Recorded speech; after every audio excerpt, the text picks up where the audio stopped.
오늘은 그 삼국유사 두 번째로 기편에 있는 고조선을 이해할 거예요. 고조선을 이해해 볼 텐데, 그러니까 지금까지 한 얘기들도 많지만 오늘은 조금 더 다른 내용도 가지고 이제 얘기할 거예요. 보시면 기편 고조선조에 보면 세 가지 코드가 나와요. 하나는 위서에 이런 말이 있다 하면서 단군조선에 대해서 얘기를 해요. 그 다음엔 고기에 이런 말이 있다 하면서 또 기록을 해놨어요. 그 다음에 고구려와 사군을 얘기하면서 당나라 배구전을 인용해가지고 고구려하고 고죽국하고 이게 기자조선하고 연결된다는 기록을 해놨어요. 근데 여기서 보시면 위서는 중국 책이에요. 이거는 한국 책, 우리 책이에요. 또 이거는 또 중국 책이에요. 지금 이전 스님의 전략 얘기가 하고 싶은 건 뭐냐 하면 우리 고기에만 고조선 얘기가 있다는 게 아니라는 걸 얘기하고 싶은 거예요. 중국 위서에도 이런 말이 있다고 해서 인용을 하신 거예요. 그러니까 고조선이 삼국사기에는 없지만 고조선이 분명히 중국 책에도 있고 우리한테 전해진 고기에도 있다 이렇게 얘기하고 또 배구전을 인용해서 그것이 고조선이 고죽국하고 연결되고 기자조선하고 연결되고 뭐 이런 얘기들을 나름대로 증명해내기 위해서 이렇게 중국 책하고 우리 책하고 같이 인용한 걸 알 수가 있어요. 그러니까 상당히 고심을 하신 거죠. 그냥 고기만 써놨으면 그 중국 책에 있었다는 기록을 우리가 지금 문헌 증거로 지금 제시를 못할 뻔했는데 어쨌든 그 내용이 쭉 있어요. 그래서 위서에 이런 말이 있다 이렇게 돼 있어요. 위서에 이런 말이 있다. 지금으로부터 2000년 전에 단군왕검이 계셔서 아사달의 도읍을 정하고 새로 나라를 세워서 조선이라 불렀는데 요인군과 같은 때였다 이렇게. 그러니까 요 말이 위서에 있었다고 하는 증거를 이제 대신 거죠. 그러면 지금 사실은 이전 스님이 인용한 위서가 없어요. 현재 그것도 사라졌어요. 사라져서 그럼 과연 위서는 어떤 책일까 하고 우리가 추론을 해봐야 되는데 현재는 지금 사라졌고 그래서 이제 두 가지 기본적으로 위나라가 중국에 여러 나라가 있어요. 사실은 위나라 여러 나라가 있는데 학자들이 지금 생각하기에 첫째는 삼국지 이전에 쓰인 위서일 거다고 추론하는 사람이 있어요. 그러면 삼국지가 3세기에 쓰여졌으니까 그 이전에 쓰여진 게 되는 거고 우리가 그 삼국 유비하고 조조하고 나오는 그 나중에 조조가 통일을 하잖아요. 삼국을. 그래서 조위 시대 위나라 역사를 쓴 위서다 이렇게 주장하는 사람도 있어요. 두 가지 견해가 있어요. 그러면 후자일 경우는 3세기 중엽에서 5세기 초에 편찬되었다가 없어진 책인 거예요. 어쨌든 이렇게 두 가지 견해가 있는데 둘 다 지금은 그 원 텍스트는 없어진 거죠. 그래서 지금으로부터 2000여 년 전에 단군왕검이 있었다 이렇게 하면 이게 지금 시점이 중요하잖아요. 그죠? 아까 1로 하면 3세기 전에로부터 2000년, 3에서 5세기에서 2000년 이렇게 생각할 수도 있는데 이제 그게 아닌 쪽으로 이제 제가 이렇게 논거를 해나갈 텐데 보시면 이게 보세요. 3세기 이전에 편찬됐던 3세기 중엽에 5세기에서 편찬됐던 간에 핵심은 뭐냐 하면 요임금과 동시대라고 강조된 거예요. 그러니까 3세기부터 2000년 전, 5세기부터 2000년 전이 아니라 그 2000년 전이라고 표현한 표현에는 이코로 요임금 시대라는 거예요. 그렇게 해독을 해야 되는 거죠. 북한 학자가 김병룡이라고 하는 북한 학자가 논문에서 뭐라고 얘기를 했냐 하면 위서의 저자가 남의 나라의 건국과 관련한 사실을 멋대로 꾸며낼 수는 없고 그럴 필요도 없었을 것이므로 우리나라 역사책이나 사람들의 이야기를 입수한 자료를 기초해서 썼을 거다 이렇게 얘기하는 거예요. 지금 북한 김병룡이라는 분이. 근데 그럼 언제 그런 자료를 가져갔을까 이렇게 추측을 해보면 246년에 위나라 장수 관구검이 고구려를 침략을 해요. 그렇게 해가지고 수도가 완전히 점령을 당하거든요. 그래서 왕이 달아나는 지경까지 이르렀는데 그때 약탈물 중에 고구려 초에 편찬된 유기를 가져갔을 수도 있다 이렇게 얘기하는 거예요. 혹은 그 다른 전적을 가져갔거나 이때 왔던 참전했던 사람 중에 고구려 사람들한테 그런 이야기를 들었거나 이제 이렇게 얘기가 되는 거예요. 그런데 예. 중국의 역사를 기록한 책들이 예. 한자가 언제부터 있었어요? 한자는 이를테면 지금은 그래요. 산동반도에서 기원전 한 2000년경에 상형 문자가 나왔어요. 그리고 상형 문자가 나오고 그 다음에 우리가 흔히 은나라, 상나라라고 하잖아요. 거기에 이제 갑골문이 나와요. 이게 이제 주나라에서부터 이렇게 전국 시대까지 오면서 이 갑골문이 다양하게 이제 변하면서 한자화 되는 거예요. 그렇게 돼서 이제 지난 시대가 되면 이제 한자가 제대로 된 우리가 지금 쓰는 한자를 이제 통일해서 쓰게 돼요. 왜냐하면 진시황이 이 사람이 통일을 하고 다 이제 글자도 다 통일을 하는 중국이 하도 크니까 같은 한자도 표기하는 게 다 다른 거예요. 그래서 그때 이제 진시황 때 글자를 통일을 하는 거예요. 근데 그 이후부터 어느 정도 정형화돼 가지고 지금 쓰는 한자를 우리가 쓰는 거죠. 그래서 2000여 년 전 요임금 시대라는 게 유기에 나오는 그런 기원전에 세워진 고구려의 관점에서 2000년 전 요임금 시대일 거라고 추론할 수 있다는 거예요. 근데 보세요. 지금 2000여 년 전 이코로 요임금 시대라고 했잖아요. 이걸 제가 자료를 찾아 증명하는 거예요. 맹자에 보면 무슨 얘기 나오냐 하면 맹자 자신이 하는 말이에요. 요임금에서 탕임금까지 오는데 이 500년이 걸렸고 탕임금에서 주나라 문항까지 500년이 걸렸고 문항에서 공자까지 오는데 500년이 걸렸고 공자에서 자기 오는데 100년이 걸렸다는 거예요. 그러면 이게 도합 1600년이잖아요. 그죠? 그러면 요임금에서 맹자 시대까지가 1600년 됐다는 소리예요. 근데 맹자는 어떤 사람이냐 하면 기원전 499년에서 305년경을 산 사람이거든요. 이걸 대충 중간을 쳐서 여기다 350년을 더하면 1950년이 되는 거예요. 그죠? 그러면 요 시기하고 고구려 국초하고 비슷한 거예요. 신라가 57년에 있고 뭐 고구려가 30 몇 년이니까 이렇게 창업했다고 지금 삼국사기에 돼 있잖아요. 그러면 얼추 2000년이란 말이 고구려 개국 시점에서 2000여 년 전이면 당시의 동아시아 지식인들은 대충 그때를 요임금 시대라고 인식을 한 거예요. 그러니까 이 기록이 이렇게 추론해 보면 가짜 기록이 아니고 그 당시 지식인들이 생각하던 요임금 시대가 기원전 전후했을 때 한 2000년 전이 요임금 시대라고 인식을 한 거예요. 그러니까 위서에 쓰이는 고조선의 개국연대가 그렇게 조작된 게 아니고 전달되던 얘기였을 가능성이 높다고 지금 얘기를 할 수 있는 거죠.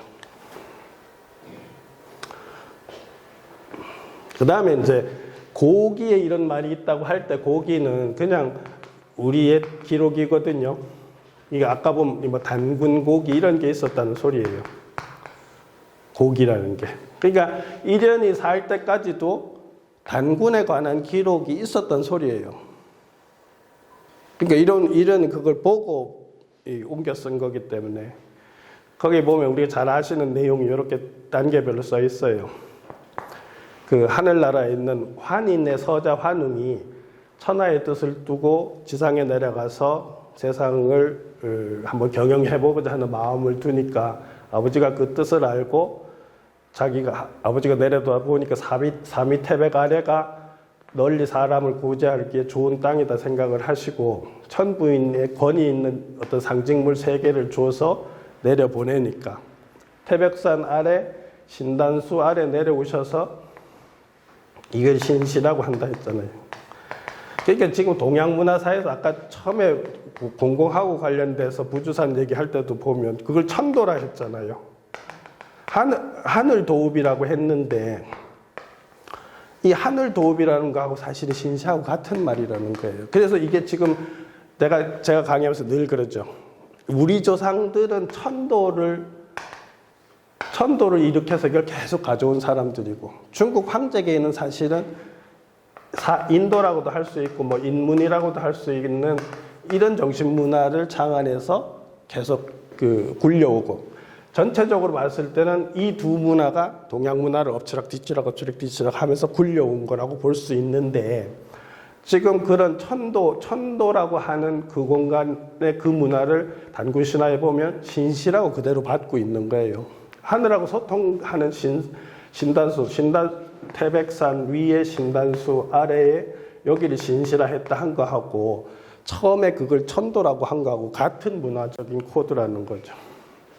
하고 풍백우사 운사를 거느리고 와서 곡식수명 질병 형벌 선악을 주관해서 인간 세계를 다스려 교화했다. 우리가 제세이화하는 그런 얘기 나오고, 이제 그렇게 시작을 했는데 곰하고 범하고 와서 우리도 사람이 되게 해달라 하니까 쑥 한 심지하고 마늘 20개를 주고 굴에 들어가서 100일 동안 기도하라 했는데, 곰은 21일 만에 사람이 되고 범은 못 참아서 도망가고, 이런 식으로 돼 있는 거예요. 그렇게 해서 그 웅녀하고 환웅하고 결합해서 단군왕검이 나와 있고, 거기에 뭐라고 돼 있냐면 요임금 50년 경인년에 도읍을 했다, 이렇게 돼 있어요. 그러니까 요임금 50년 경인년. 근데 요것도 기억해 두시면 뒤에 공공하고 관련해서 자료를 풀어보면 그게 거의 정확하게 맞아 들어가는 거예요. 요임금 말년이라는 거 하고.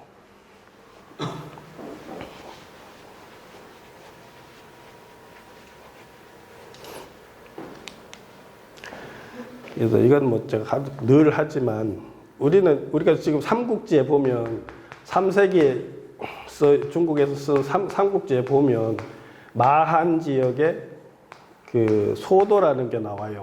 소도라는 걸 보면 뭐라고 돼 있냐면, 신성한 공간에 잎 대목 나무를 세우고 북과 방울을 달아놓고 귀신을 섬겼다, 이렇게 돼 있거든요. 그러니까 이 문화 자체가 이 문화고, 지금 윤중하고 해도 다 같은 문화잖아요. 그러니까 우리가 흔히 말하는 무의 문화라는 게 뿌리가 동북아시아에서는 우리 조상들하고 관련돼 있고 면면이 이어졌다는 거예요. 요거는 뭐냐 하면, 지금 갑골문에서 보면 이렇게 해서 여기 아자인데, 요거는 한자로 아자인데 갑골문에서는 어떻게 돼 있냐면 그냥 이렇게 돼 있어요. 이게 아자거든요. 요걸 흔히 밖에 걸 아자방이라고 해요. 아자라고 해요. 이게 뭐냐면 북극성을 중심으로 한 재단을 말하는 거예요. 그러니까 소도가 있을 때 하늘에 있는 북극성이 이렇게 돼 있거든요. 그러면 땅도 거기에 맞춰서 단을 쌓는 거예요. 재단을. 그래서 그걸 소통하는, 이어주는 사다리를 만드는 게 이 공자거든요. 그러면서 이 사람들의 세계관은 칠성님을 주신으로 하면서 태양 에너지와 이 생명계, 영계 모든 그 생명에 보이지 않는 영혼을 뱀으로 인식하는 사람들이었어요. 우리가 빗살이라고 하죠. 이것도 보면 태양에서 빛이 막 쏟아지잖아요. 이거를 살이라고 했다고. 근데 재미있게도 우리의 살도 살이잖아요. 우리말이 그래서 살인 거예요, 이게. 이 살이, 빗살이 육화된 게 이 살이란 말이에요, 우리 살. 그러니까 요 빗살을 뱀으로 인식한 거예요, 상징적으로. 그래서 박혁거세 신화에서도 박혁거세가 죽으면 큰 구렁이가 되고, 제가 새롭게 주장한 저기 해몽령에 가면 태양을 품은 그 뱀 구렁이라고 해서 제가 말하는 그런 게 그 재단으로 마련이 된 거예요.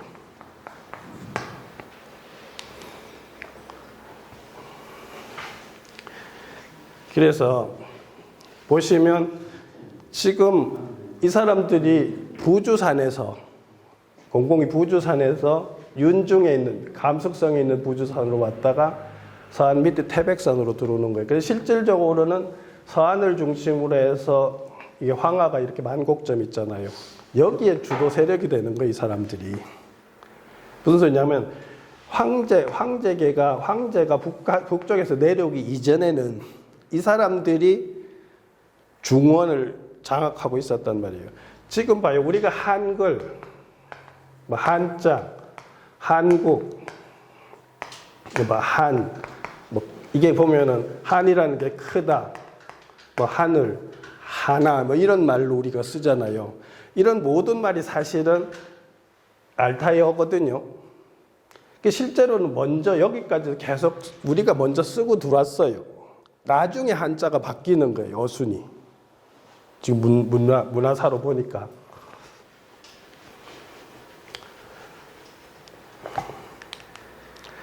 그래서 실제로 우리가 삼위 태백에 내려왔다고 단군 신화에 나오잖아요. 근데 지금까지 논문에 보면 삼위 태백을 해석들을 잘못해가지고 어떻게 하냐면 삼위산과 태백산, 삼위산과 태백산 사이에 내려왔다 이런 식의 해석을 많이 했어요. 근데 그게 아니고 삼위 태백은 뭐냐 하면 지금 보시면 이렇게 봉오리가 3개예요. 이렇게 정상 부위가. 중문대사전에 뭐라고 얘기 나와 있냐면 삼위산은 이적이 봉오리가 3개인 산을 이룬다 이래 돼 있어요. 그러니까 삼위태백이라는 건 제가 보면 그래서 뭐냐면 우리 조상들이 삼신산이 계시는 중심 태백산, 박산, 백산이라고도 하고 삼신산이라는 게 쉽게 말해 우리로 하면 이 삼신산을 삼위태백이라고 했을 때 삼이라는 것이 이게 봉오리가 3개인 산을 지시하는 거로 후대로 말하면 삼신산하고 연결돼서 나온 명칭이라는 거예요. 그러니까 삼위태백은 곧 태백산이에요. 태백산 삼신산이고. 그래서 우리가 신화에 나오듯이 천부인 세계 같은 경우도 지금 정확하게 뭘까 모르는데 문화적으로 봤을 때 첫째는 정동 거울일 거예요. 그 다음에 검일 거고. 이제 3번째가 이게 고곡이냐 아니면 방울이냐 하는 거 가지고 얘기를 하는 거예요. 방울. 이제 요게 고곡일 수도 있고 방울일 수도 있다고 얘기하는데 요 2가지는 다 인정하는 거예요. 왜냐하면 저 정동 거울은 기본적으로 정동 거울 핵심이 이렇게 돼 있어요. 원래 그 보면 요게 북극성이고 북극성을 중심으로 8방으로 에너지가 확산되면서 세계가 만들어져요. 이걸 팔풍이라 하거든요. 근데 요게 보면 정동 거울에도 있게 되는데 그 팔주령이라고 해서 이게 8개에 이렇게 해가지고 방울을 해놓은 팔주령도 나와요. 근데 이런 것들이 다 뭐냐면 저게 뭐냐면 북극성을 중심으로 해서 모든 이 세계를 상징하는 거거든요. 근데 만약 이걸 가지고 있으면 이 세계하고 하늘하고 소통되는 어떤 권위를 상징하는 거예요. 그다음에 제가 보면 검은 이 목신을 나타내기 위한 거예요. 제사장 입장에서는 나무를 나타내는 목신을 나타내는데 이게 우리가 보면 우리가 신의를 보고도 목신이라고 말하기도 하거든요. 그 죽은 사람 신의를 목신이라고 하는데 이게 다 뭐냐 하면 결국은 해가 태양 에너지가 빛을 비춰서 대지에 꽂히면 이 생명이 나오잖아요. 나무가 나오잖아요. 풀들이 나오잖아요. 그러니까 이 나오는 이걸 나무를 이 생명계를 대표하는 상징성을 부여하기 위해서 비파 형식으로 검을 만들었다는 거예요. 그 다음에 고곡은 흔히 우리가 새를 잡거나 돼지를 잡거나 뭘 잡아도 태아일 때는 다 이렇게 C자형으로 돼 있어요. 이게 뭐냐면 생명의 근원, 단서 이런 걸 상징하는 거죠. 고급의 뜻이 뭐예요? 이게 그냥 한자로는 그냥 구부러진 옥이에요. 이게 모양을 말하는 것, 제가 지금 설명하는 거는 고곡이 상징하는 거는 모든 태아에 있는 생명을 상징하는 거예요. 그러니까 생명의 근원을 고곡으로 표현한 거예요. 그러면 달도 보면 초승달에서부터 크면서 만월이 되고 하잖아요. 그러니까 모든 태초, 처음, 시작, 생명, 근원 뭐 이런 걸 상징하는 거죠.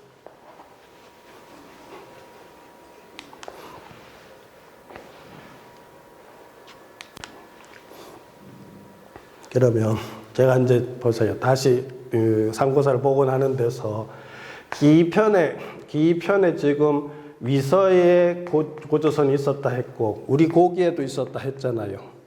근데 또 다른 데서 단서를 찾는 게 삼국유사 황룡사 구충탑조에 보면 단서가 다시 하나 나오는 거예요. 나오는데 그 내용이 뭐냐 하면 이건 제가 많이 한 얘기인데 너희 국왕은 인도의 찰리 종족의 왕인데 이때는 너희 국왕은 김씨를 말하는 거예요. 이미 불교를 받았으면 남다른 인연이 있으며 동의공공의 족속과는 같지 않다 이렇게 했어요. 근데 사람들이 지금까지 제가 이걸 주목하기 전에 아무도 이거 논문 하나도 안 썼어요. 이걸 그냥 별거 아닌 거로 생각한 거예요. 근데 이게 굉장히 중요한 게 뭐냐 하면 지금 김씨 왕하고 다른 어떤 세력을 말하고 있는 거예요. 신라에 있었던. 그런데 이거를 가지고 풀어보면 여기서 이제 이게 지금 이병도 선생이 삼국사기를 처음으로 번역을 할 때 각주를 쳐놓은 게 있어요. 각주를 치시면서 신라조에 나오는 이건 본문의 내용이에요. 두의 통전에는 그 선조는 본리 진한 종족이라 이렇게 돼 있잖아요. 예? 그 나라가 고구려 도나 동남쪽에 있으면서 요게 이제 본문인데 이걸 이병도 선생이 각주를 어떻게 했냐 하면 신라가 진안의 후예인 것처럼 말한 것은 양서 이래의 오전을 승습한 거라는 거예요. 양서부터 나오는데 그걸 계속 뺏겨 썼다는 거예요. 신구양 당사에는 분명히 신라는 변안의 후예라고 나왔다고 얘기를 한 거예요.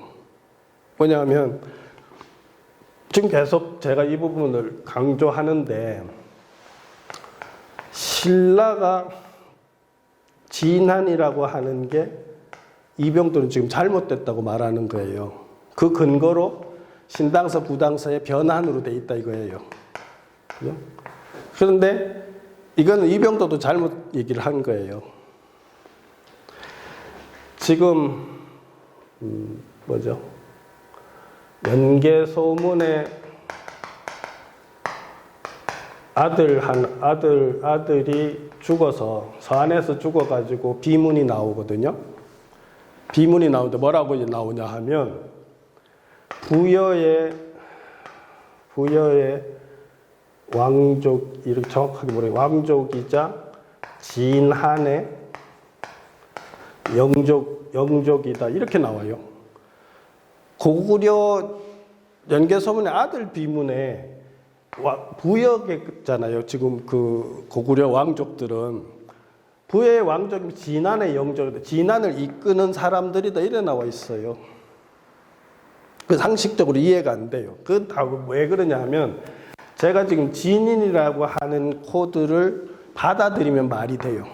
무슨 소리냐 하면 단군 왕검계의 직계들이 이동하면서 움직였던 세력들을 다 진으로 본 거예요. 그러니까 고구려 땅에 있었던 사람들도 고구려라는 게 부여족에다가 왕족에다가 소수 맥족하고 이렇게 결합이 됐다고 기록에 나와 있거든요.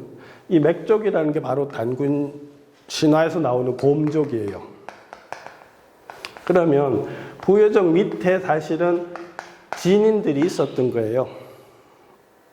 그러니까 그 당시 지식인들 입장에서는 고구려의 그 왕족 비문의 부여의 왕족인 동시에 진안의 영족이라고 한 영족 끓는 사람들이라고 하는 게 그렇게 잘못된 게 아니고 무왕 같은 경우도 사람들 해독 못하는 게 나와요. 그 백제 무왕 뭐라고 나오냐 하면 이런 표현이 나와요. 진조인이라는 표현이 나와요. 아침 젖자 갑자기 생각했지. 바로죠. 진조인이라는 표현이 나와요. 무왕을 얘기합니다. 이것도 똑같아 제가 보면. 백제는 진국이라고 하는 나라가 있는 공간에 부여계가 들어오는 거예요. 부여계가 들어와서 왕노릇을 하는 거예요. 그러면 백제의 기축민의 상당 부분은 진조 사람들인 거예요. 이런 기록들이 지금 제가 말하는 진인, 진한 개념으로 이해를 해야 되는 거예요. 그러면 이병도도 지금 틀린 거예요. 무슨 소리냐 하면 신라는 박혁거세를 중심으로 한 진안에서 신라 김씨를 중심으로 한 변안으로 바뀌었던 거예요. 왕통이 바뀌었던 거 세력이. 세력 교체인데 이거를 이병도도 모르고 지금 이병도가 이렇게 각주를 쳐놨는데 이 부분에 대해서 강단 사학자들이 논문을 안 쓰고 있어요. 못 쓰고 있어요. 그 무슨 소리냐면 지금 대한민국의 모든 학자들이 신라의 정체성을 모른다는 소리예요. 공식적으로. 이병도가 이렇게 얘기해놔도 이걸 반박을 하든지 틀렸다든지 옳다든지 왜 그런지 하는 연구를 했어야 되는데 그걸 아무도 해명 못하고 있다는 거예요. 근데 실제로 신당서하고 구당서 신라전에 보면 이렇게 실제로 나와 있어요. 신라국은 본 변한지 묘예라. 신라 변한 묘예라. 그죠? 그럼 이렇게 되면 이병도 말대로 신라는 우린 지금 고등학교 때 분명히 신라는 진안으로 배우거든요.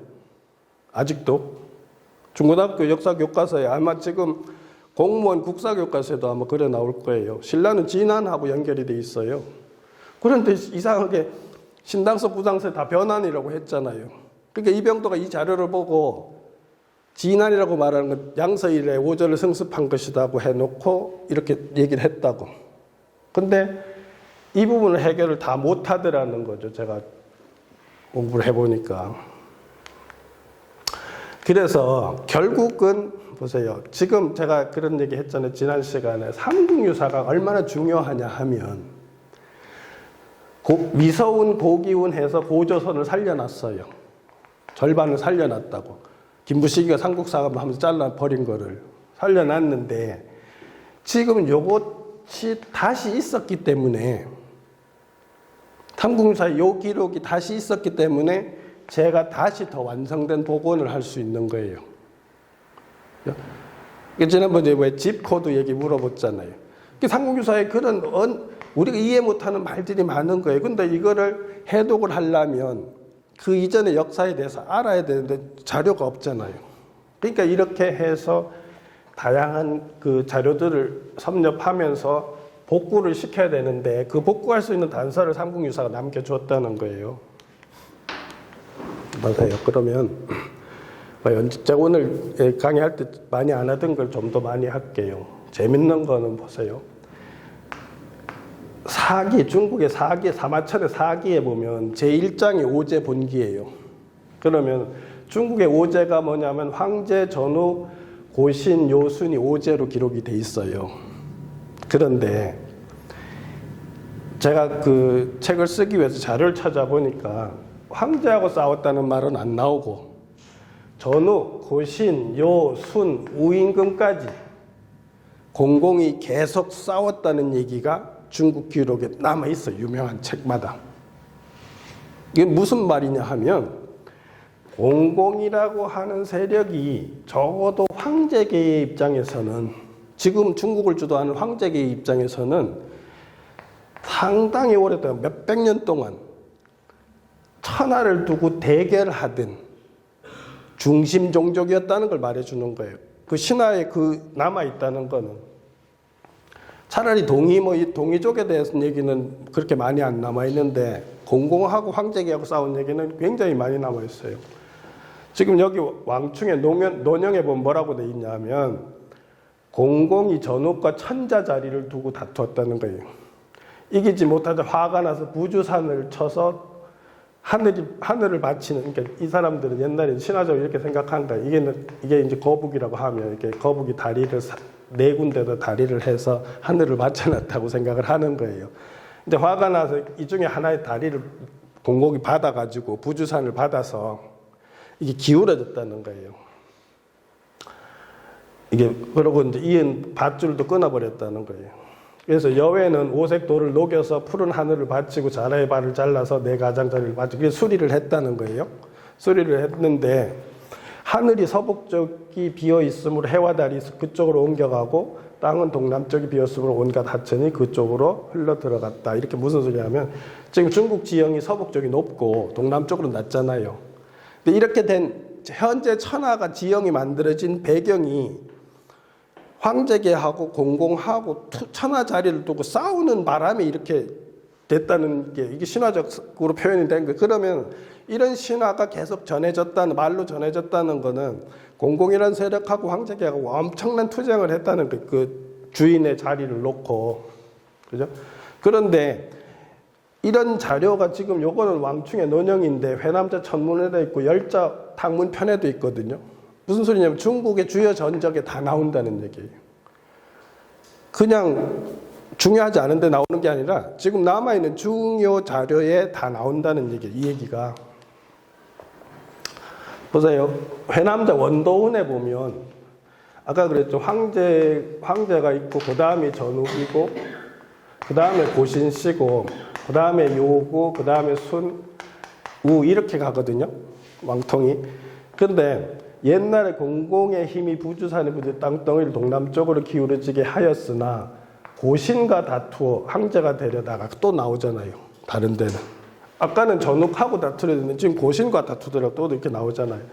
드디어 연못에 빠져 죽었으므로 종족이 해침을 받아 망하고 후사가 끊어져 제사에 얻어먹지 못하다. 이렇게. 이거는 이제 부정적으로 써놓은 거죠. 어쨌든 지금 보면 공공이 이렇게 계속 싸운 게 나오잖아요. 그 다음에 요임금하고 싸운 갈등 얘기가 이제 중요한 얘기가 되는 거예요.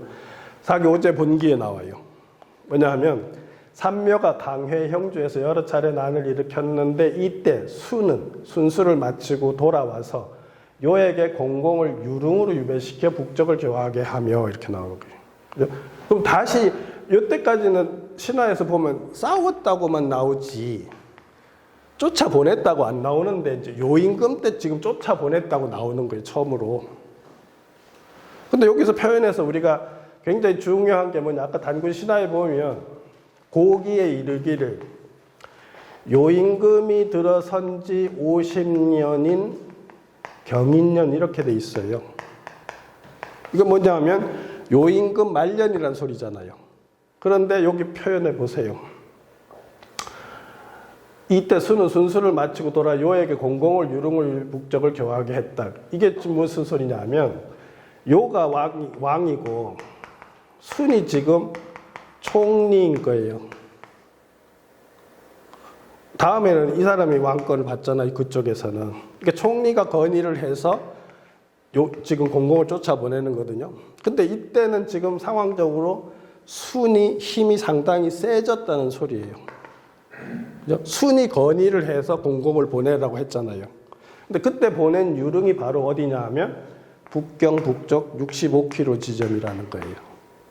지금 그 자료가 남아 있어요. 그럼 보세요. 그러면 지금 요가 보냈다고 돼 있잖아요. 사기에. 그 다음에 또 뭐냐면 그 순자에 나와요. 순자에 뭐라고 나오냐 하면 우는 홍수를 막고 백성의 해를 제거하고 공공을 쫓아내는 공적이 있다. 이렇게 또 나와요. 그럼 무슨 소리예요? 지금 중국의 그저 황제계에서 주요 그 맥으로 잡고 있는 황제 다음에 전욱하고 싸우고 고신하고 싸우고 요임금도 쫓아보내고 순이 접성하고 우임금도 또 쫓아냈다고 이렇게 나오잖아요. 기록에. 그 무슨 소리냐 하면 황제계하고 공공계는 중원을 두고 상당히 오랫동안 패권 싸움을 한 세력이라는 거죠. 지금 이것만 두고 보면 결국은 공공이라는 세력이 밀려나긴 했어도 엄청난 세력이었다는 걸 지금 반증하는 거예요. 내용상으로. 그죠? 근데 이 내용을 이 선정규 교수가 아마 고대 교수인가 그런 것 같은데 중국 신화연구라는 책에서 뭐라고 얘기했냐면 이런 내용들을 보고 공공이 얼마나 황제 자손들을 괴롭혔으면 훗날 전형적인 흉신으로 묘사되었겠는가. 황제의 후손을 자처하는 중국인들이 공공을 한거와 반역의 영웅으로 묘사하고 있다는 거예요. 어떤 자기들한테 밀려났지만 대단한 세력으로 인정하고 있다는 거죠. 그래서 이 사람은 뭐라고 얘기하면 역설적으로 공공이 처음에는 상고시족 사회에서 영수에서 출발했을 거라는 게, 원래는 이 사람들이 더 주인이었고 내려온 황제가 사실은 이 사람들을 극복하고 차지하고 이렇게 밀어낸 거예요. 지금 보면 상황으로 봤을 때. 그 다음에 그 문헌 자료 중에 중요한 자료가 관자라는 책에 나와요. 관자라는 책은 전국시대에 쓰여졌거든요. 근데 관자는 아시다시피 제나라 유명한 재상이잖아요. 근데 이 사람들이 7세기 중엽에 활동했거든요. 활동은 관자가.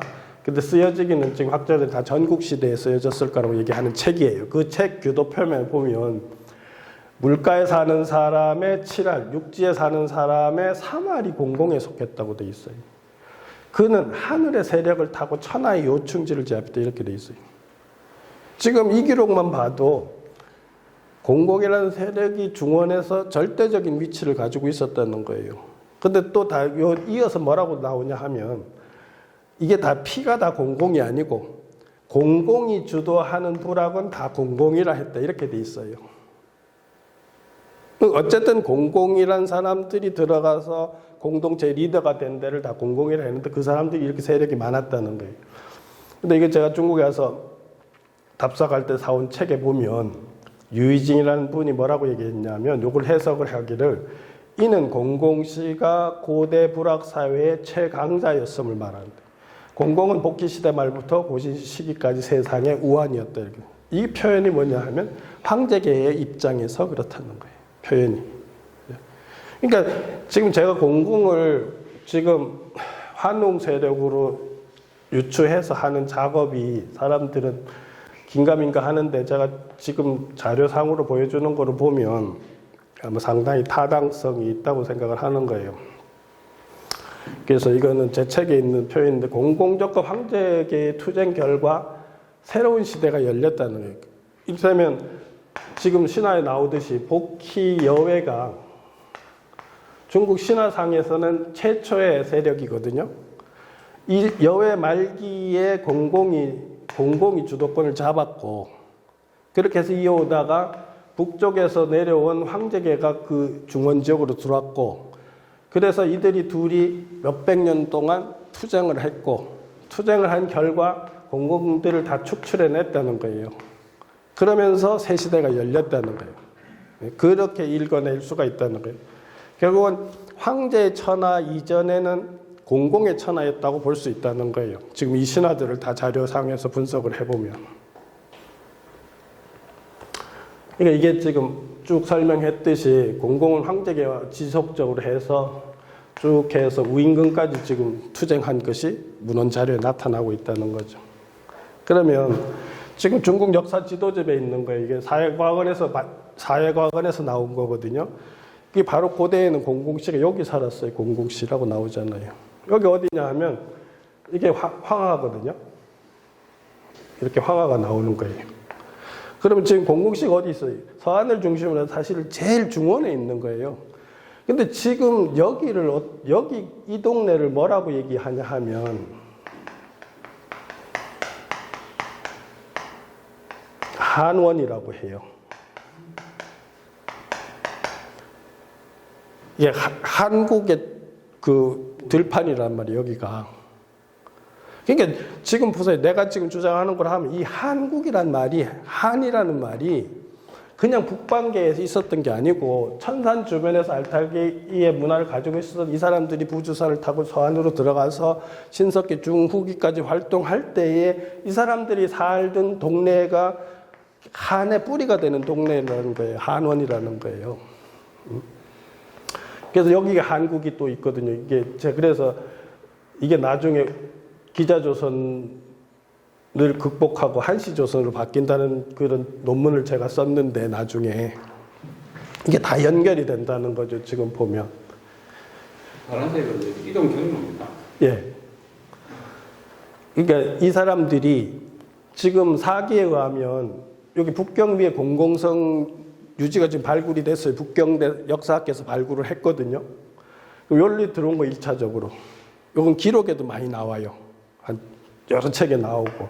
근데 이거는 지금 뭐냐면 이 공공시들이 어쩌면 이 한국의 주도 세력이었을 거라는 거죠. 지금 제 추측은. 이 사람들이 여기 왔다가 내려간 사람들일 수도 있고 여기서 올라온 사람들일 수도 있는데 어쨌든 1차로 단군 왕검 사회는 이 공공시하고 홍산문화에 남아있던 웅족하고 결합해서 단군 조선이 생겼고 나중에 주나라 초기부터 있었던 한국은 나중에 이쪽에 있었던 기자조선이 있었는데 여기로 이게 700 BC 756년인가 이게 망해요. 이쪽에 진나라의 공격을 방해해서 그때 주류 세력들이 이쪽으로 들어와서 주도권을 장악해서 한시조선이 됐지 않냐 하는 게 제가 논문에 쓴 거예요, 내용이. 그래서 이 사람들이 들어오면 한국이라는 명칭이 한반도에 생기게 되고 그래서 사만에 한자가 다 들어가는 거예요. 원래는 진인들인데 진한이 되고 변인들인데 변한이 되고 마한은 바로 이 사람들이 한시조선, 전국시대 한시조선 사람들이 한반도로 들어온 거고. 그래서 이건 우리는 너무나 자주 봤는데 그래서 제가 여기 답사를 갔던 거예요. 요 뒤에 이름이 요 산이 운봉산이에요. 산도 잘 생겼어요. 그 요 산 밑에 공공성이 있어요.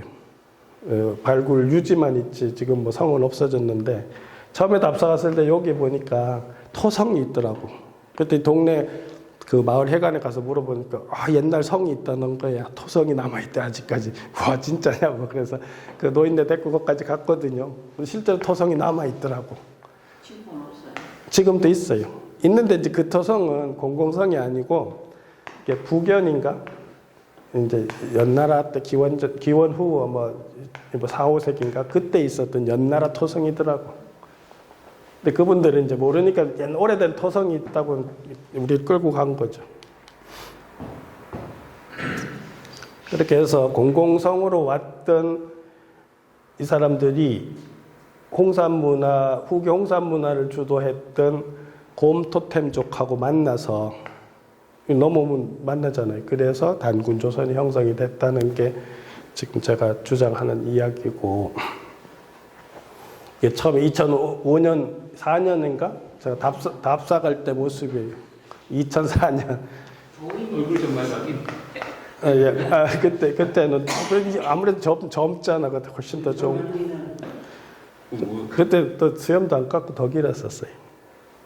그래서 저때 다니면 한국 사람이라고 안 믿었어요. 다 위구르 사람이냐고 묻더라고. 위구르 중앙아시아 쪽으로 다들 생각을 해.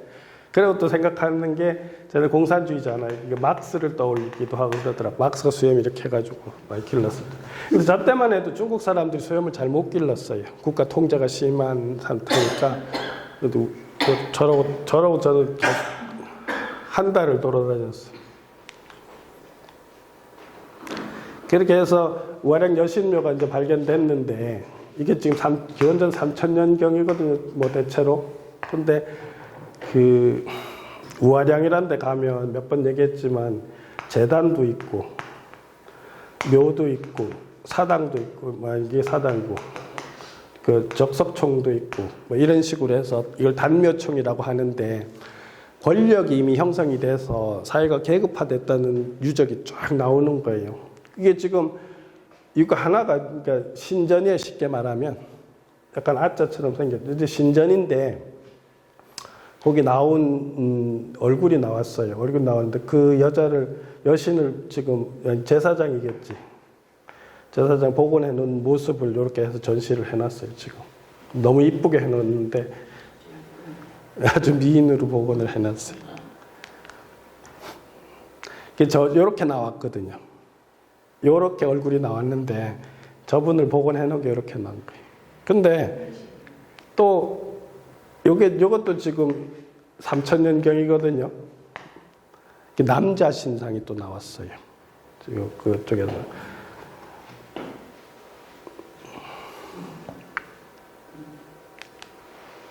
그리고 지금 여신묘에서 보면 지금 이렇게 단군 신화를 하려면 고음족이 중요하잖아요. 그런데 지금 북경이 있고 이게 연산산맥이거든요. 이 너머의 세계가 지금 홍산문화라고 지금 발굴이 됐는데 여기 기원전 3500에서 3000년 전 요 당시를 주도하던 사람들이 고음부족이었다는 게 지금 학계에서 다 인정하는 거, 중국에서 거의 확정하듯이 하는 거예요. 왜냐하면 이렇게 인정해놓고 이 고음부족조차도 지금 황제라고 얘기해요. 중국에서는. 우리는 웅녀가 되는데 어쨌든 우리 입장에서 보면 이주를 해온 공공하고 웅녀하고 만나서 이게 단군왕금 신화가 나오는 게 고고학적으로 설명이 되는 거예요. 이제는. 왜냐하면 딱 지금 공공성에서 연산만 넘으면 바로 이 지역이거든요. 근데 지금 여신묘에서 나온 게 지금 곰 발바닥 또 곰 아래 턱이거든요. 이게 흙으로 만든 거예요. 저 흙으로.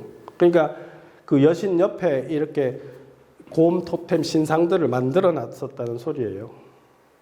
그리고 지금 그 와량에서 바라보면 이렇게 이렇게 돼 있는 이 산이 이름이 웅수산이거든요. 웅산이라고. 근데 그 여신묘에서 딱 보여요. 그 지금 재단에서 그냥 앉아서 보면 바로 요 산이 딱 보인다고.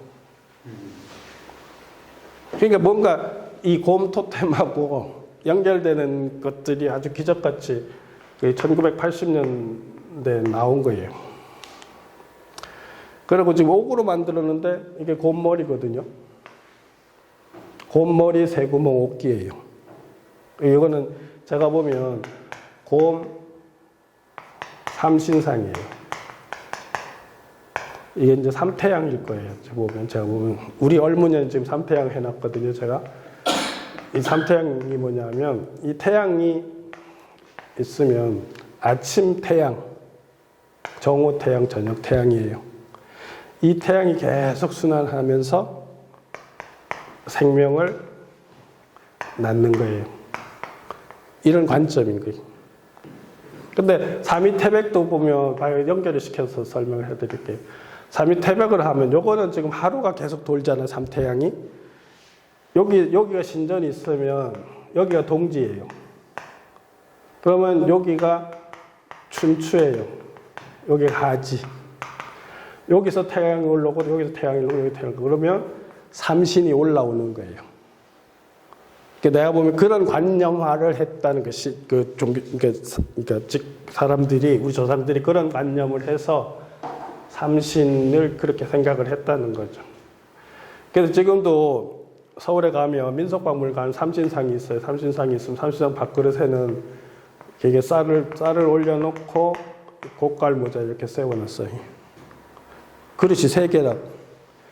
그러니까 조선 후기의 삼신도 보면 작은 항아리 3개를 운무에 방에 이제 안방에 운목에다 이렇게 모신다 이렇게 돼 있는데 그래서 이게 우기 3개인 이유가 뭐냐면 삼신의 자궁인 거예요. 항아리가 상징하는 게 이게 태양하고 다 연결해서 삼신상이 나왔다는 게 지금 제가 해석하는 거죠. 적석청에서 보면 실제로 곰 아랫 턱뼈가 이렇게 나왔어요. 아까 흙으로 만든 아랫 턱뼈도 있었잖아요. 그다음에 이번에 답사 가서 다시 이건 그 전에 없던 자료예요. 오한치 박물관에 갔는데 이게 지금 곰이잖아요. 옥으로 만든 곰이 또 나왔어요. 그리고 여기 이제 지금 그러니까 이게 흔히 천원지방, 하늘은 둥글고 땅은 모났다고 하잖아요. 그런 문화적인 의식을 이미 기원전 3000년에 이 홍산 문화인들이 가지고 있었다는 고고학적 자료예요. 여기 보면 이렇게 3단으로 돼 있어요. 이렇게 하면 이게 이제 우리가 밤에 평원에서 봤을 때 하늘하고 땅하고 붙은데, 그다음에 요거는 그 중심에, 요거는 아주 그 북극성 중심 여기가 바로 북극성이 있는 자리인 거예요. 이 재단에서 제를 지내면 바로 하늘하고 소통하는 거죠. 어떻게 보면. 그리고 여기 이제 방단이 있거든요. 그래서 여기가 천원지방의 뿔이라고 지금 생각을 하는, 지금 이런 게 나오니까 중국 사람들이 한편으로는 여기다 황제계를 황제의 고향이라고 해놓고 문명의 서광이 첫 빛이 비친 곳이다, 막 이런 표현을 하면서 자기네 문화로 지금 끌어들이는 거예요. 이번 답사 갔을 때 이분이 황제예요, 지금. 그러니까 무슨 소리냐 하면, 봐요, 우리가 뭐라고 하든 간에 중국 사람들은 요하 문명과 황제 문화, 홍산 문화를 황제 문화로 만들어서 자국 국민들한테 다 홍보하고 외국 관광객이 와도 그렇게 설명하고 있는 거예요. 근데 우리는 그거 아무도 대응을 제대로 못하고 있거든요. 우시라 교수 혼자 열심히 뛰고 해도 이게 안 되는 게 국가적 차원에서 무슨 반박도 잘 안 되고 하는 거예요. 엄청나게 커요. 이게 지금 벽면 전체를 차지하고 있는데 중앙에다 황제를 딱 해놓고 그러니까 이게 황제 유적지라고 하는 거예요, 홍산 문화를. 근데 우리 입장에서 보면 웅녀의 고향이기도 하잖아요. 근데 이걸 이런 식으로 해서 자꾸 긍정적으로 대응을 못 하고 있다고, 우리 쪽에서. 그러니까 제 말은 뭐냐 하면, 지금 제가 보기는 저걸 꺾을 수가 없어요. 저런 주장에 대해서 쉽게 못 꺾어요. 그럼 결국은 저는 뭐냐면 요하 문명이 있고 거기에 홍산 문화가 있으면 좋다 이거예요. 우리는 이렇게 해가지고 여기가 공공이 있어. 우리는 여기가 환웅이 원래 먼저 있었고 여기는 웅녀가 있었고, 그럼 니네가 웅녀를 환웅이라 해도 좋다 이거예요. 황제라고 해도. 그러면 황제가 내려가서 중원을 차지했고 우리는 밀려나서 그러니까 웅녀를 업고 단군 조선을 만들어서, 제가 그랬죠. 우리는 천도를 계속 실행을 하면서 진안까지 들어왔고, 너희들은 여기 내려가서 싸움박질 잘하면서 땅의 질서를 세운답시고 하늘을 끊어버리고 인문적인 정신으로 세상을 또 경영을 했고, 그 양대 세력이라는 게 우리하고 지네하고, 이게 제가 지금 하는 게, 그러면 통일이 됐을 때 그러지 않은 거예요. 통일이 됐을 때 이렇게 자꾸 대결하는 게 아니라 이런 코드를 해서 동전의 논리를 만들고, 우리는 하늘을 다시 섬기는 천도의 우위를 가지고, 종교적 우위와 직관적 우위와 그런 걸 가지고 이렇게 세상을 경영하는 그런 논리로 우리는 나름대로 문화적으로 성숙된 문화로 이렇게 풍요도를 다시 승화시켜가지고 그런 정신 문화로 가면 공존도 하면서 의외로 우리가 도덕적 우위를 가질 수도 있을 거라는 거지.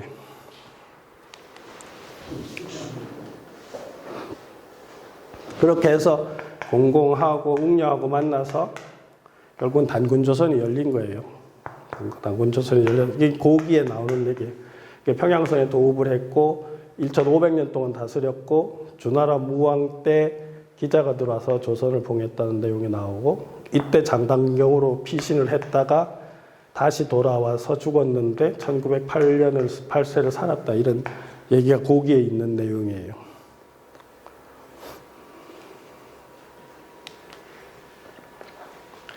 그런데 지금은 사실 어떻게 보면 중국이 우리 역사를 복원해주는 측면도 있어요. 제가 보면. 왜냐하면 걔네들이 지금 엄청난 돈을 투자해서 고고학 발굴을 하는데, 지금 중국에서는 봐요. 여기 지금 평양이 나오는데 여기가 요임금의 수도라고 지금 추정을 하는 데거든요. 거기가 어디냐 하면, 밑에 자료 있나?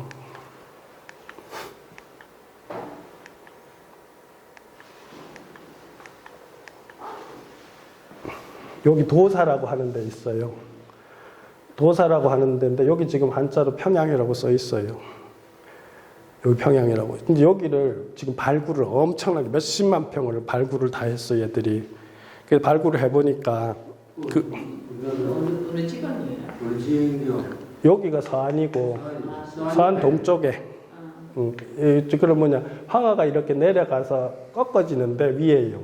태원이라고 하는 데가 여기 위에 있는데, 우리 한번 나중에 답사 갈 건데, 이쪽에 운강 석굴을 갔다가 이렇게 쭉 내려가가지고 한번 간 적이 있거든요, 답사를. 태원. 네, 내려가다 태원 밑에 이제 지금 도사가 있어요.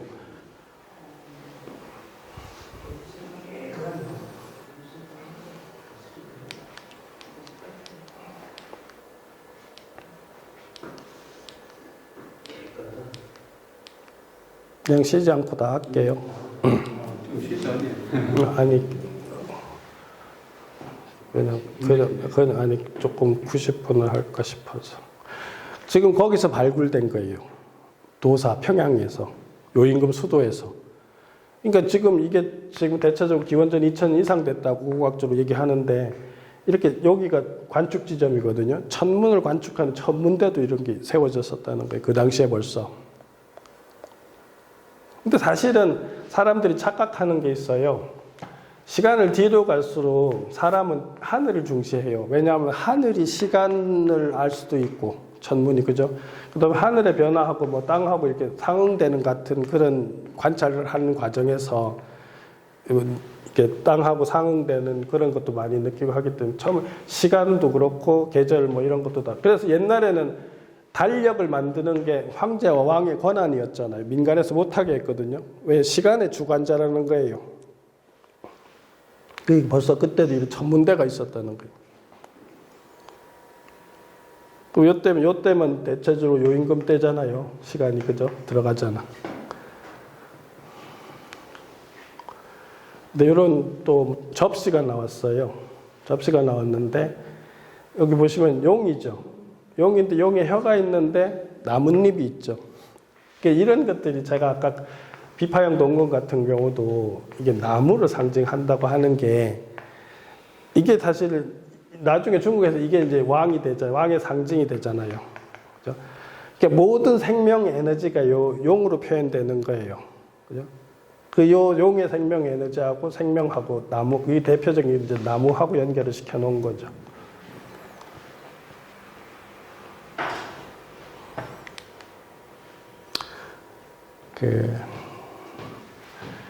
보세요. 그 이제 지금 다시 또 보면 지금 우리가 흔히 최근의 자료들을 안 보고는 대부분 한민족의 조상이 우랄 알타이 뭐 이런 얘기만 하잖아요. 우랄 산맥하고 알타이 산맥하고 바이칼 호수를 얘기를 많이 해요. 그죠? 그런데 물론 근원적으로 뭐 아주 더 멀리 가면 갈 수 있는 적어도 단군 조선을 얘기하려면 문제가 있는 게 뭐냐 하면 첫째는 지금은 중원가하고 요하 문명이 고고학적으로 다 드러났잖아요. 대단한 문명이 있었다는 게. 근데 지금 바이칼 호수 주변에는 그런 문명이 안 드러나요. 그 시기에. 그 무슨 소리예요? 이쪽에 문명이, 선진 문명이 있어야 이 사람들이 환웅에 비정되고, 환웅이 분명히 단군 신화에는 외부에서 이주해 왔는데 더 나은 문명을 가지고 있었다고. 종교적 문명을 가지고 있고, 어떤 통치 기술을 가지고 있었다는 게 전제가 되잖아요. 근데 바이칼에 그런 문명이 고고학적으로 나타나지 않는 한 환웅을 이쪽에서 왔다고 하는 건 문제가 있는 거예요. 그 조금 논리적으로 맞잖아요. 왜냐하면 아니 아프리카 사람이 지금 한국에 오면 족장할 수 있냐고. 잘 안 되잖아요. 우린 지금 가서 의사들도 가서 족장하고 그러잖아요. 가서 막 농사도 가서 잘 가르쳐주면 족장되고 의료 잘하면 족장되고 하잖아요. 그건 뭐냐 하면 선진 문명에서 후진으로 갈 땐 거예요. 우리가 일제강점 조선 후기부터 보면 지금 미국의 선교사들이 많이 들어오고 하는 가장 큰 이유가 뭐냐 하면 의술이나 이런 힘, 군사적인 힘, 과학기술 이런 거거든요. 그런 거를 보고 사람들이 알게 모르게 그쪽이 우리보다 낫다고 생각하는 거예요. 그러니까 그걸 받아들이게 되는 거죠. 그러면 지금 이제 제가 이걸 보여드리는 게 뭐냐 하면 이건 되게 오래됐어요. 제가 오래전부터 쓰는데 단국대 그 의대 교수인데 김욱 교수라는 분이 그 한국인 유전자를 분석해서 이제 조상을 추적한 거예요. 해보니까 뭐냐 하면 중국 중북부의 황허와 양쯔강 일대의 농경 문화를 꽃피우던 민족이었으며 일부만이 유목이었다 이렇게 발표를 했어요. 이게 지금 상당히 뭐 오래됐어요. 이게 무슨 소리냐 하면 유전학적 조사를 해보니까 한민족의 뿌리가 이 초원보다는 중원 쪽이 강하더라는 거예요. 지금 이 사람이 그렇게 얘기하잖아요. 그런데 이건 제 책에서 제가 인용한 건데 이 자료는 영국 의학자가 한 거예요. 영국 의학자가 의대 교수가 만든 건데 전 세계 사람들의 유전자를 조사를 했어요. 그 Y암색체를 했어요. Y암색체는 남성 위주로 남자한테만 전달되는 유전자예요. 여자한테는 미토콘드리아로 하는 건 여자한테만 전달되는 거예요. 근데 그걸 조사를 해보니까 이렇게 그림이 그려졌어요. 이건 뭐 의학적으로 뭐 색깔마다 무슨 형, ABCD 형이 있는데 그 의학 지식 몰라도 당장 비교를 해보면 여기가 지금 중국 중원이잖아요. 근데 한국하고 중국 중원하고 주황색이 제일 많이 겹쳐요. 그렇죠? 제일 많이 겹치잖아요. 보라색이 북방계통인데 보라색은 중국보다 우리가 더 많죠. 보라색은 그렇잖아요. 중국보다 우리가 더 많잖아요. 주황색은 얼추 비슷하고. 무슨 소리예요?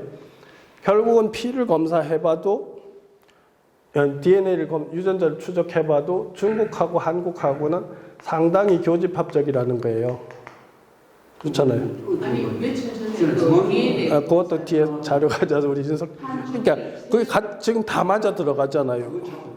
아니 내가 봤는데 뒤에 자료 있는데 보세요. 그러면 지금 공공을 넣고 지금 쭉 푼 거 하고 유전적인 거 하고 문화하고 우리가 천도 위주고 선도 위주고 그래서 우리가 신선사상이나 우리가 뭐 이런 거 하고 다 맞아 들어가잖아요. 지금 제가 새롭게 지금 정리한 게. 예? 그렇게 해서 봐요. 이게 지금 그 기사거든. 윤석준이 올려놨던 기사인데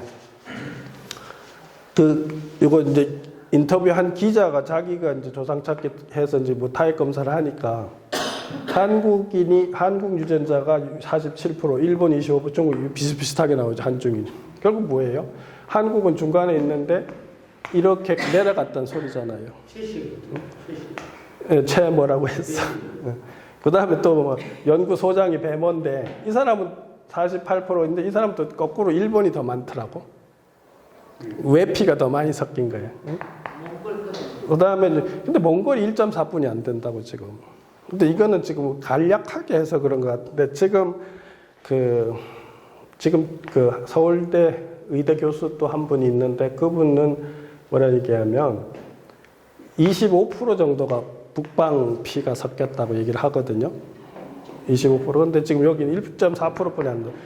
근데 또 중국 사람을 해보니까 같은 시료를 해보니까 중국 사람은 자기네 중국이 62%, 한국이 17%, 일본이 6.9%라는 거예요. 왜냐하면 지네가 그쪽 넓은 데서 계속 주거를 했으니까 중국적인 DNA가 더 강하고 이게 한국으로 일부가 넘어왔으니까 같은 게 조금 적고 일본은 더 적고 이렇게 나온 거예요.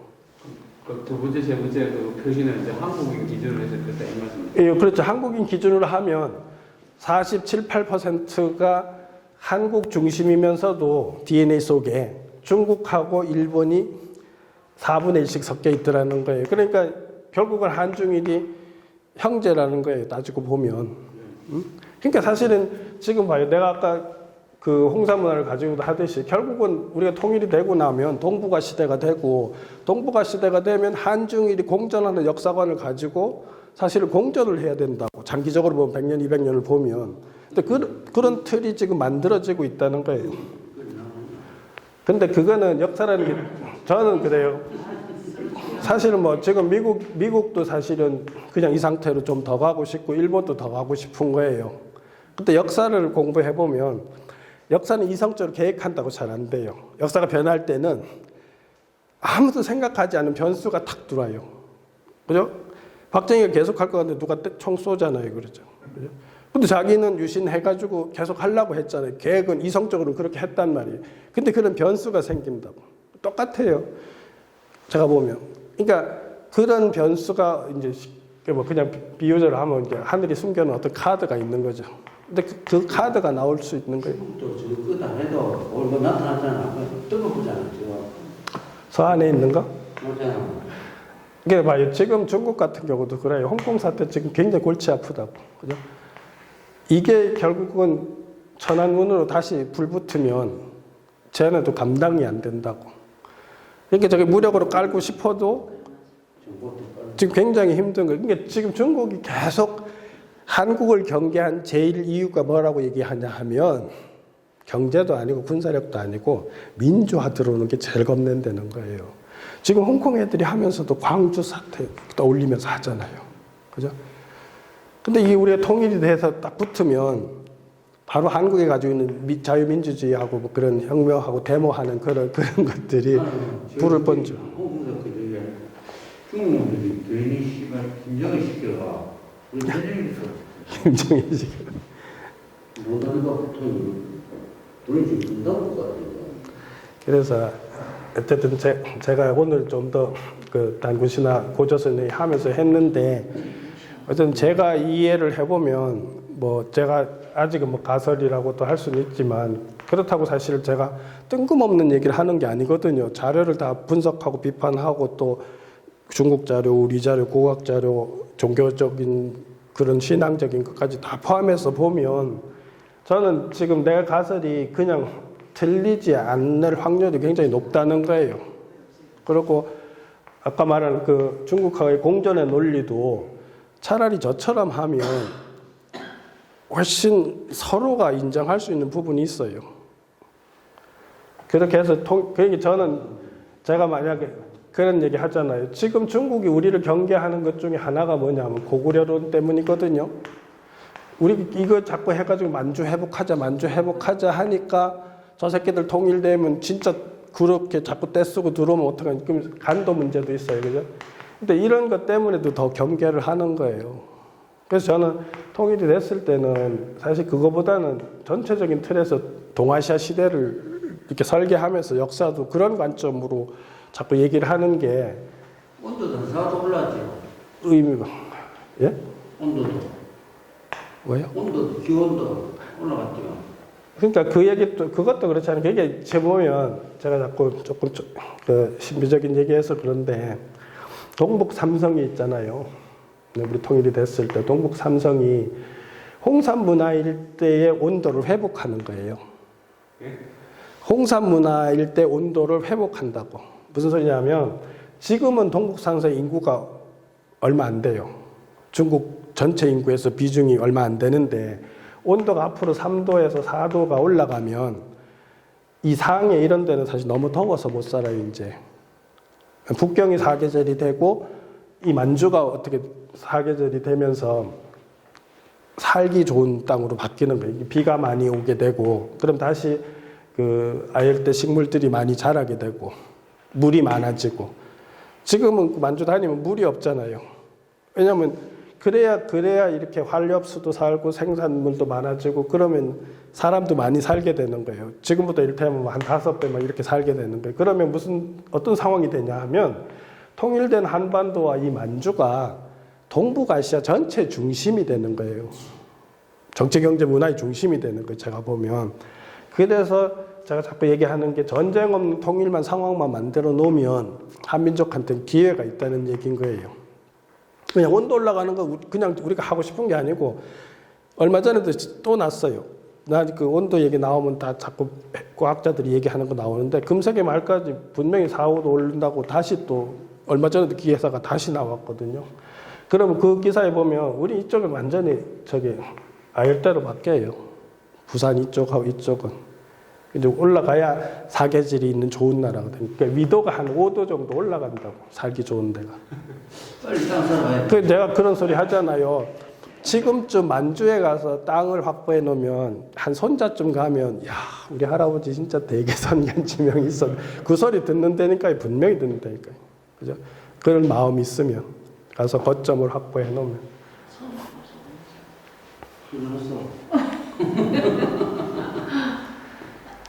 그러고 그 다음에 이제 기편에 나오는 게 이제 고구려 얘기가 나오면서 이렇게 나와요.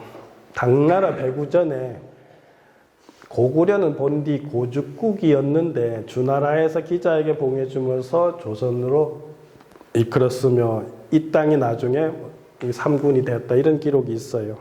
그게 뭐냐면 여기서는 사실은 고죽국하고 고구려하고 연결시키는 자료가 있다는 거고 이거하고 조선하고 연결시키는 자료가 있는데 결국은 이게 뭐냐 하면 고죽국이 여기거든요. 여기가 북경이고 여기가 나나라고 하는 강이에요. 그 나나 동쪽에 고죽국이 있어요. 그러니까 여기 전체적으로 홍산문화 지역이거든요. 근데 이 고족국하고 지금 고구려하고 연결된다는 얘기를 해놓은 거예요, 기록을. 그럼 무슨 소리냐면, 그러고 그게 조선하고 연결된다고 해놨잖아요. 그러면 이련이 이 자료를 왜 남겨놨을까 생각해보면 결국은 그 자료도 고조선을 회복하는데 도움이 된다고 생각했기 때문에 적어놓은 거예요. 그럼 고구려하고 고족국하고 조선하고 어떤 형태로든지 연결되었다는 소리거든요. 그럼 우리의 고조선의 강역이 이렇게 넓어지죠. 여기까지 가게 되잖아요. 자연스럽게. 그런 차원에서 실어놨는데 제가 뭐 다를 거 할 때도 그런 얘기 했지만 지난 시간에 그런 얘기 했죠. 이 고죽국의 토템이 여우였고 신라의 여우산신, 여우귀신, 여우무당 이렇게 다 있었거든요. 이게 일본으로 넘어가서 이나리 신사가 되고 이나리 신사의 토템은 여우고 이걸 처음으로 창안한 사람은 신라에서 넘어간 하타시고 하타시 가문은 일본에서 100년 동안 재무장관을 했어요. 이런 것들이 그런 저런 단서 하나에서도 연결할 수 있는 고리를 회복할 수 있다는 거예요. 그럼 무슨 소리냐면 고조선이 됐다 고죽국이 된 이 사람들도 평양으로 이쪽으로 해서 이렇게 들어왔다가 결국은 신라까지 들어왔다는 얘기거든요. 그런 문화를 가지고 그 결국 일본까지 갔다는 얘기예요. 여우라는 코드를 가지고 풀면 여우 풀 때는 고죽국이 필수적으로 필요한데 지금 이전 스님이 저런 자료를 체록을 해놓으셨다는 거죠. 이제 이런 것들이 비밀 코드들이라는 거예요. 제 말은 다. 수업하는 게 우리 여기까지 다 끝났어요. 인간이